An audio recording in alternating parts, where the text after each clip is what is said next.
I'm Ron Hosen, Part 6, the $100,000 bet. Let me tell you the end of the Marshall thing. He had this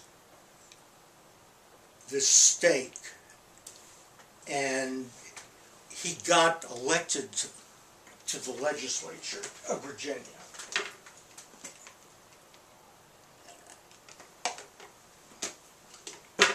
And the state of Virginia was interested in the bulk of the land. And all he wanted was 50,000 acres at the top.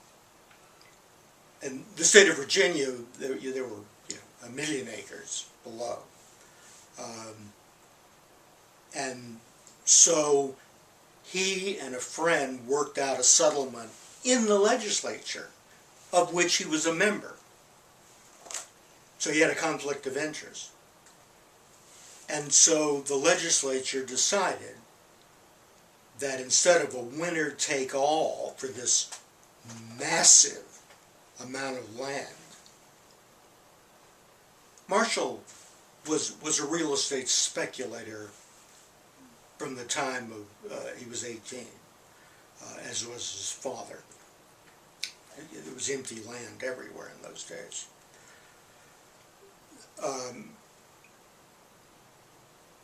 So the legislature passed something that recognized Virginia's right to the bulk of it, but Marshall's right to the portion that he had designated. And it was introduced by somebody else and it passed. So basically it was a compromise. But when I read that, this guy, believed in himself so much that he believed he could beat the state of Virginia and get this, what was massively valuable piece of land. So what did he do? He now had a right to buy this, but he had to borrow the money. And so he accepted a diplomatic assignment in Britain. No, in France, which paid a good bit of money, by the standards of the time. And then while he was there, he could go to Amsterdam and come up with a loan to pay for his portion, and then he would have to pay interest. And so he had this interest burden for a great deal of, for maybe 10 years, until he was able to sell off some of the land and pay off his debt. Anyway, I just thought, this is a guy doing this part-time, and believing in himself. So,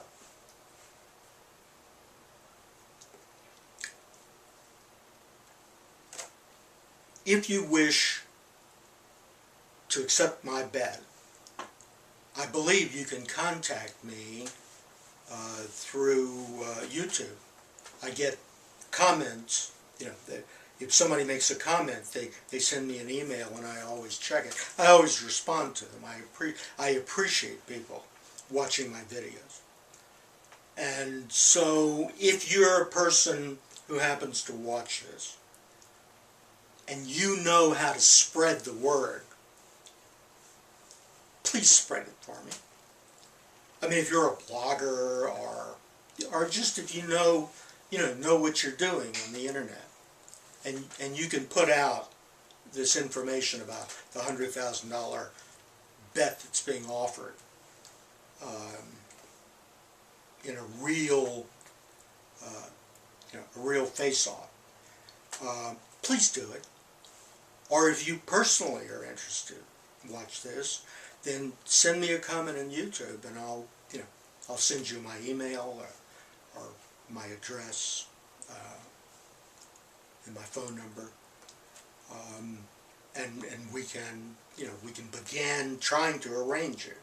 Even if we don't, I'd love to be in contact with somebody interested enough to be willing to risk something.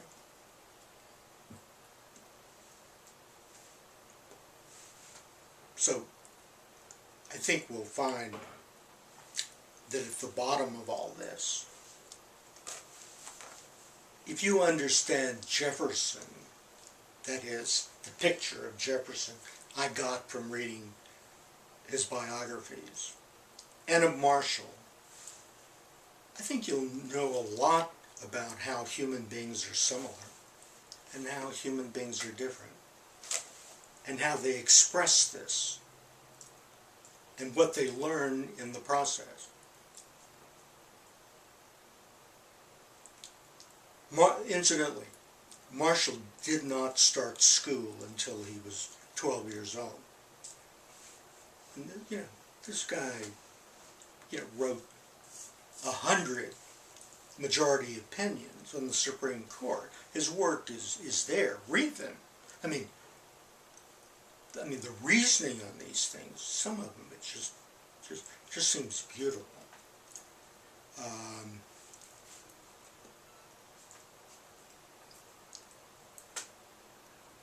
His mother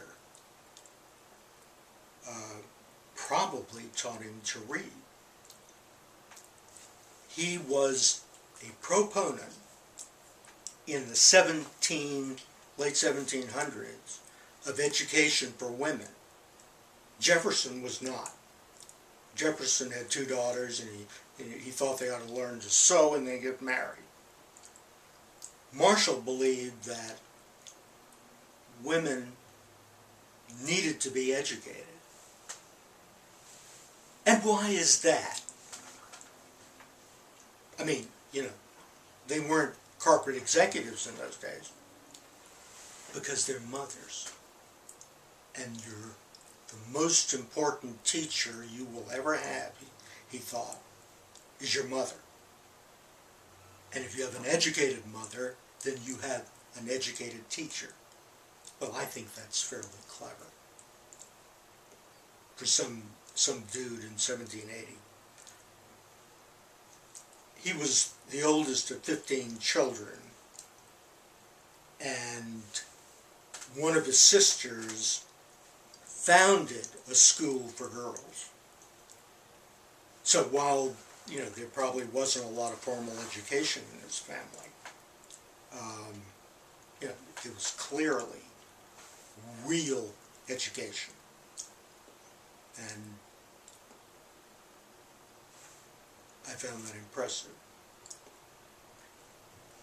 And comparing the 2 men on temperament is also something. I mean, learning to deal with kids that have Jefferson's temperament, if you can involve them in a project, they can overcome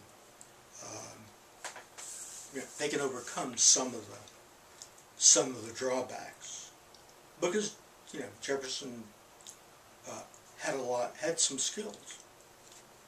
He just wasn't very good with people, and he was prone to negative emotions, whereas Marshall was incredibly likable, judging by the number of political opponents who hired him as a lawyer, even while they were opposing each other, or who voted for him.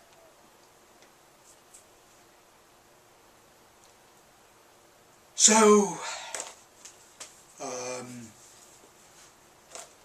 anyway, you need to hurry on this, because I have a bad heart and a bad colon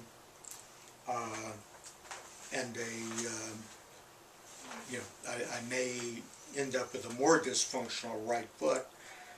My left bicep, I had to quit lifting weights So, you know, I guess it doesn't really harm anything. But, you know, I might be totally senile. So, think of this in terms of getting you know, expressing your interest and formulating your ideas while I'm still alive. Thank you.